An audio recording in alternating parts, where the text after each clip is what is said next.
DIY Fiberglass Jeep Camper. Episode 5. Mold Making. Welcome back for part 5 of the Pop Top Builder series. In the last episode, it seemed that nothing could go right.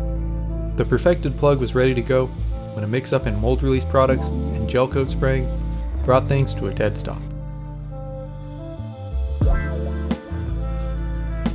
Damage had been done, but things were too far along to just throw in the towel.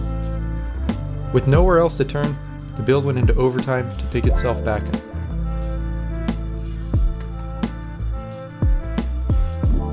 Reflecting on everything over the next week led to further obsessive levels of research, practice, and a small investment into better tools and materials to really do this right. In order to pick the build back up, I went in and scrubbed the entirety of the plug bare. That botched gel coat put a good bit of pitting into the camper plug surface, but a little wet sanding, new top coat, and countless spot corrections made do. I proceeded to repolish it with a proper silicone-free wax. This go around, the release wax would work seamlessly with the spray-on PVA, ensuring against the mold release mismatch that put me in this situation to begin with. Going into round number 2 of gel coat, I stepped it up by buying a 3mm spray gun that would get the job done in a pinch. I had also burned through the last of my original gel coat supply and went ahead and spent a little more on a proper tooling gel coat. Above all, I learned my lesson on keeping track of time during laying down gel coat. I had pieced together the fastest paced cycle of mixing, spraying, dumping, and cleaning the gun, all in under 15 minutes. It was go time. I had all my measurements and mixes ready to go, dialed into the day's temperature, and set a strict 10-minute alarm to stop all spraying and dump the gun. The 3mm gun could still only kick out so much product, so I'd lay down just under a quart, blast the gun clean with a pressure washer, some solvent, and repeat this process until there was sufficient coverage and thickness. It wasn't easy, but it sure got the job done. This job was beyond tiring, but I couldn't call it a day just yet. The gel coat, again, subject to a chemical bond with polyester resin and fiberglass mat, has its own limited window to set up. I let the gel coat cure tacky for just a few hours before getting the first layer of mat and resin down and calling it a night.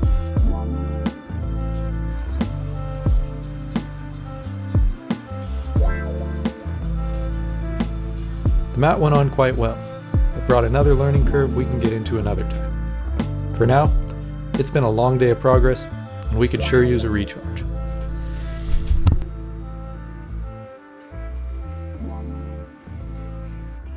Continuing the journey of the homemade camper build, mold making became the core of the project. Casting a fiberglass mold that could mirror the custom shape of the camper top design into a production grade piece. After fighting with gel coat and a first laminate layer, things finally began to fall in place.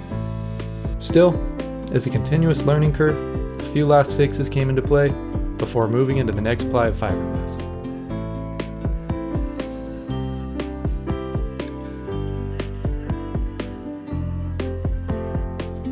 In mold making, polyester resin can create a great deal of heat, shrinkage, and distortion if layered on too thick or too quick.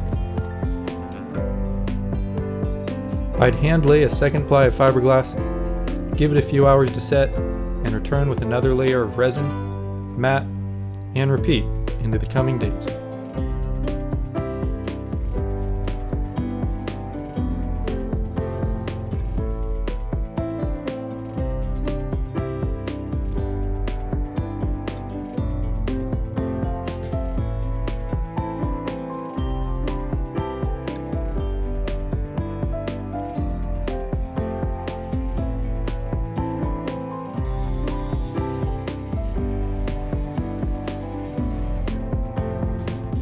As I neared the end of lamination, with a successful 1/4-inch thick mold layup, a last bit of reinforcement was needed.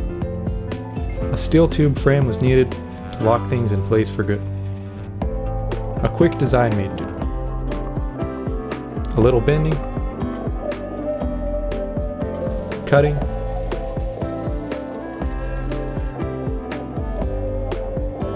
welding,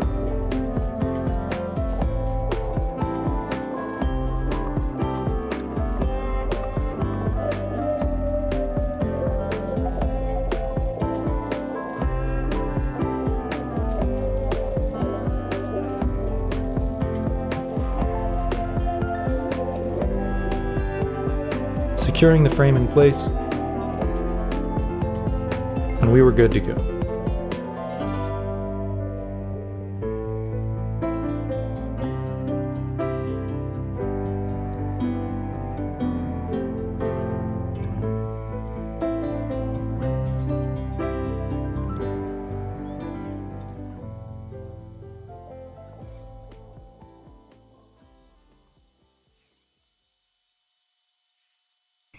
If only the mold would release just as easy.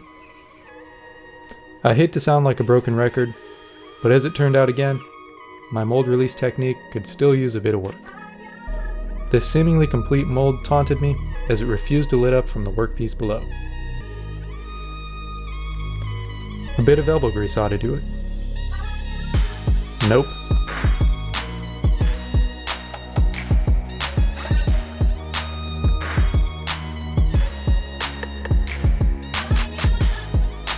Time for the wedge, the chisel, the compressed air.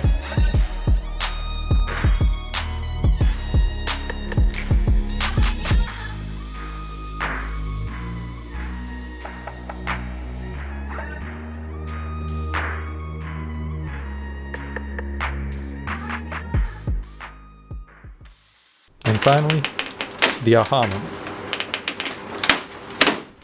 Sweet, sweet release.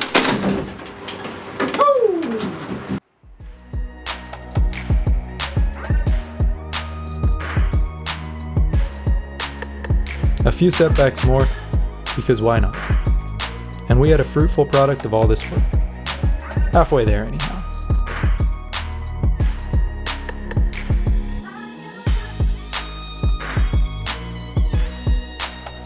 The mold was successful, and the project could continue on to the last step.